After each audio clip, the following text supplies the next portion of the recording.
Mr. Speaker, I also want to talk about the internal market bill, which is trundling its way through Parliament. It is now clear, it's no longer a matter of speculation, it is now clear that the devolved administrations in the United Kingdom will not give consent to this ridiculous piece of legislation. And I want to know if we can find the time to debate in this chamber the consequences for the devolution settlement of that being the case, and of the United Kingdom government choosing to ignore the wishes of the devolved administrations and steamroller the legislation through anyway. And my final point, Mr. Speaker, and I refer the House to the Register of Interests, is to talk about the job support scheme. It was welcome that the Chancellor came to the House and we had a discussion last week, but there are still enormous gaps. So I want to ask the Government when we can find the time to debate what we can do to assist those companies and businesses in this country which are viable, safe and good businesses, but which are told by public order to be closed in order to meet the public health imperative that we have. Are we simply to say that all of those businesses and all of those jobs are unviable and they are to be discarded, or are we going to step in after the 31st of October and offer them some assistance? Thank you, Mr. Speaker. The honourable gentleman has continued to ask for us to change our procedures and to do things more remotely. It is worth noting that yesterday the remote voting system in the other place fell down, and therefore they are going to have to redo the votes on the business that they were supposed to be doing. I think we have to press on with our important business in serving the country, ensuring we have the debates that are asked for.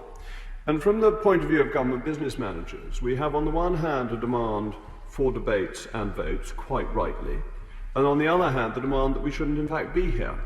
People cannot have it both ways. The technology did not provide satisfactory scrutiny and has fallen over in voting in the other place. When we had a problem in our division lobbies, we had a fallback solution and we could carry on with the business. Losing a day's votes on report stage of a bill makes proceeding with government business exceptionally difficult. As regards Westminster Hall, the honourable gentleman says that most members won't be able to attend, and most members don't attend Westminster Hall anyway. That very few debates are that full in Westminster Hall, and there will be formal limits.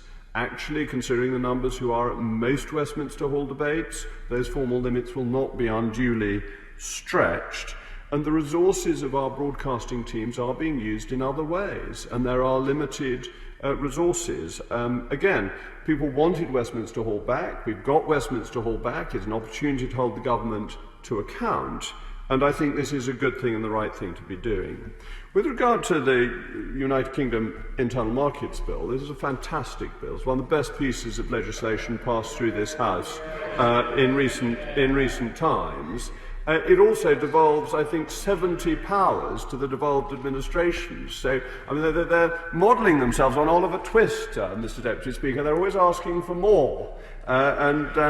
They can't have more on this occasion. They've got a great deal of devolution coming through that bill, but it's also a bill that ensures we will have a functioning internal market. And the honourable gentleman asked for further debates, effectively, on the UK Internal Markets Bill. It is worth noting that 2 of the days in committee were not completely used. So when the government provides time for debate, I think members are on stronger ground complaining when that time has been used up rather than otherwise. As regards the job support scheme, I welcome his support for that, and I would just remind the House that £190 billion of taxpayers' money has gone to support the economy so far. That is a very, very substantial amount. As the Chancellor has said, not everything can be protected, but an enormous amount has been protected. We will make America great again.